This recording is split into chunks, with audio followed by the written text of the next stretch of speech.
En fait, il faut avouer que la gouvernance ou bien le leadership politique moderne de l'Afrique n'est pas africain. Ce sont des effets résiduels de la colonisation. En faisant le comparatif, d'abord, nous voyons que le leadership politique moderne africain est un style de leadership hybride de deux cellules souches. Il y a le traditionnel et le colonial. Donc, lorsqu'on prend le pouvoir, quand on parle au pouvoir, les gens pensent seulement au président, hein, mais tous ceux qui sont élevés, ils ont une carte mentale. Donc, cette mauvaise compréhension du pouvoir fait que de la maison au boulot, dans les services publics, parapublics, de l'église à la politique, nous sommes tous des dictateurs, les leaders. À cause de la carte mentale. Et voir ce comportement de Jésus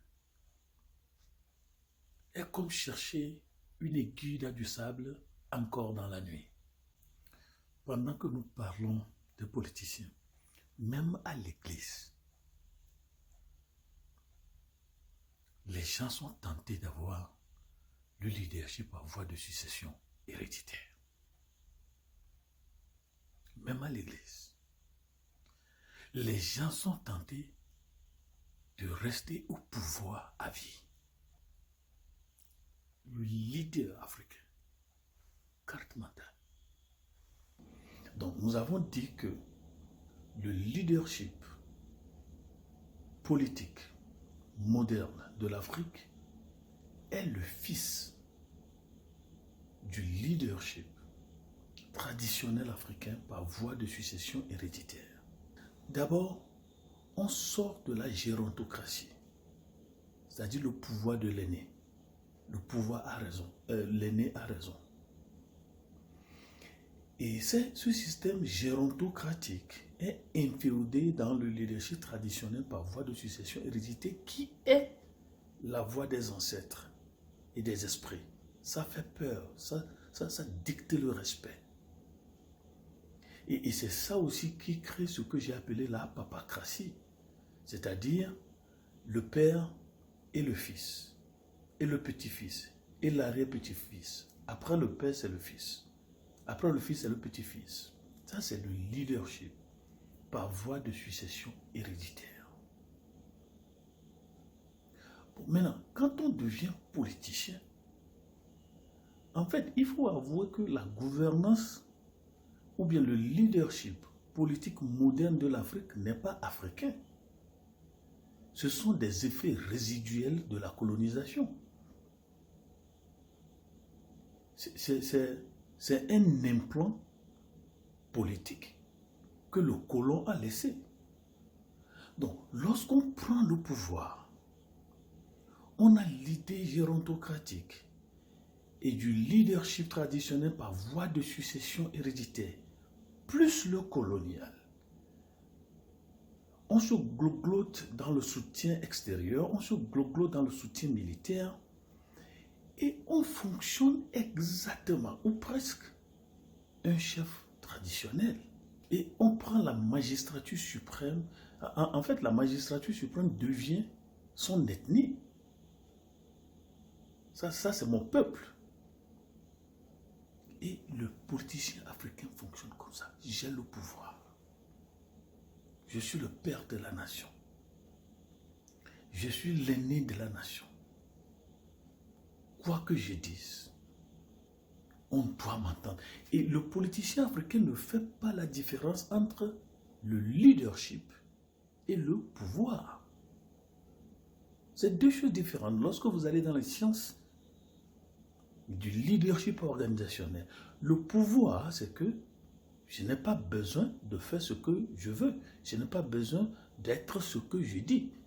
Mais j'ai la possibilité, j'ai le pouvoir de vous faire faire ce que je veux. Sans l'être. Sans le faire. Alors que le leadership, c'est devenir ce que je veux que les gens deviennent. C'est faire ce que je veux que les gens fassent. Autrement dit, je suis un exemple. C'est là où on parle de leadership exemplaire. Mais le pouvoir, avec son glamour, le cortège, tout ça, on se fait chef traditionnel de l'État. Et dans un pays, un président toujours au pouvoir, il a dit, mais quand même, vous ne pouvez pas sortir votre père de sa maison. Il appelle la présidence sa maison. Alors, puisque, en tant que chef traditionnel, à ma mort, mon fils doit prendre le pouvoir, allez dans nos nations, vous allez voir que souvent, le ministre de la Défense est le fils du chef de l'État ou son neveu ou son cousin. Donc, le leadership politique moderne africain est un schéma type du leadership traditionnel par voie de succession héréditaire. Donc, vous voyez la canne, la gloire des masses, on s'y attend. La carte mentale du leader politicien africain. J'ai le droit au respect absolu.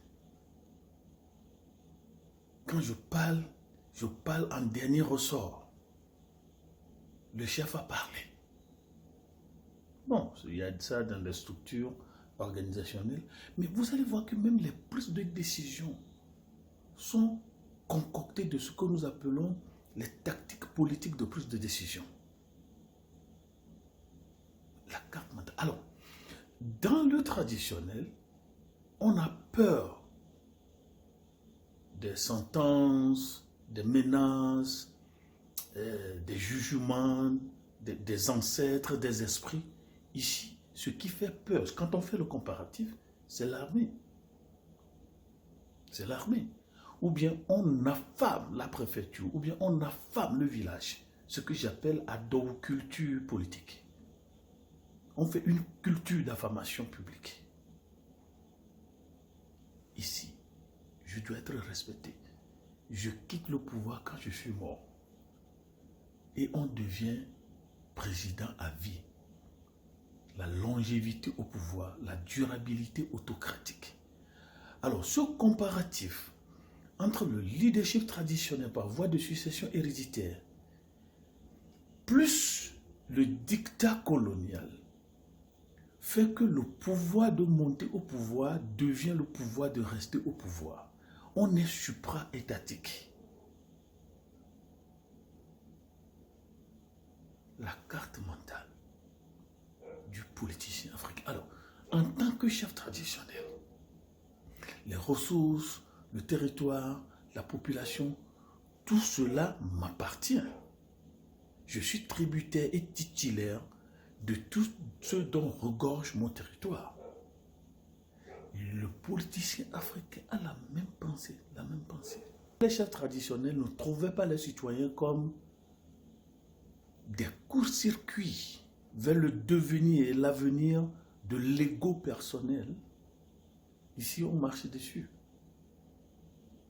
Alors, c'est pour cela que Jésus, en faisant le résumé du leadership du monde, nous sommes dans Marc 10, versets 42-43, il dit, vous savez que les chefs des nations les tyrannisent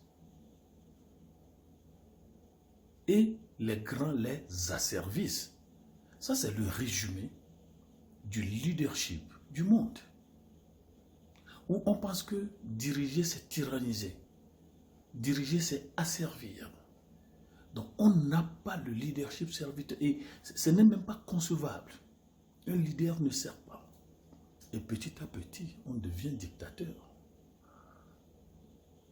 Donc, la carte mentale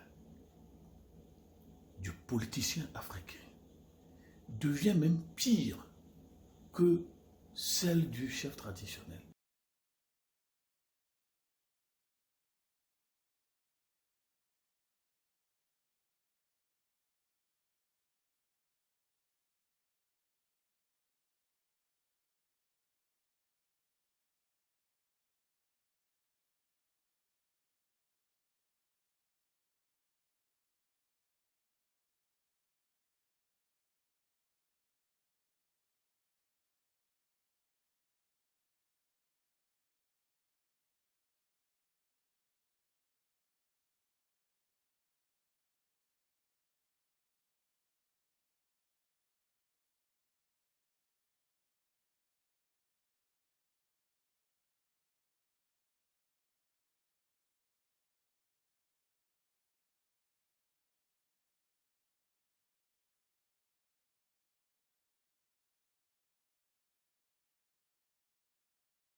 Et le dommageable côté de la chose, c'est que nous, les jeunes aussi, quand nous disons c'est pas bon, c'est pas bon, c'est pas bon, et quand nous arrivons là-bas, alors l'engrenage traditionnel, pouvoiresque, fait que nous devenons pire que ce qu'on refusait, pire que ce qu'on insultait, pire que ce qu'on ne voulait pas.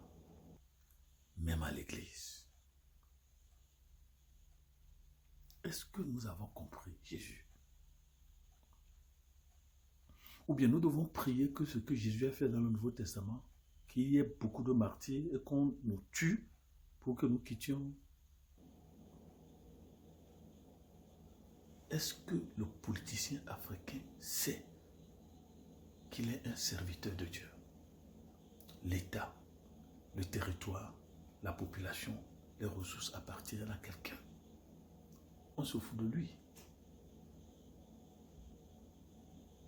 Est-ce que la politique moderne africaine va prononcer son divorce avec sa carte mentale de la chefferie traditionnelle? Voilà l'équation politique à répondre à plusieurs inconnus. Au revoir.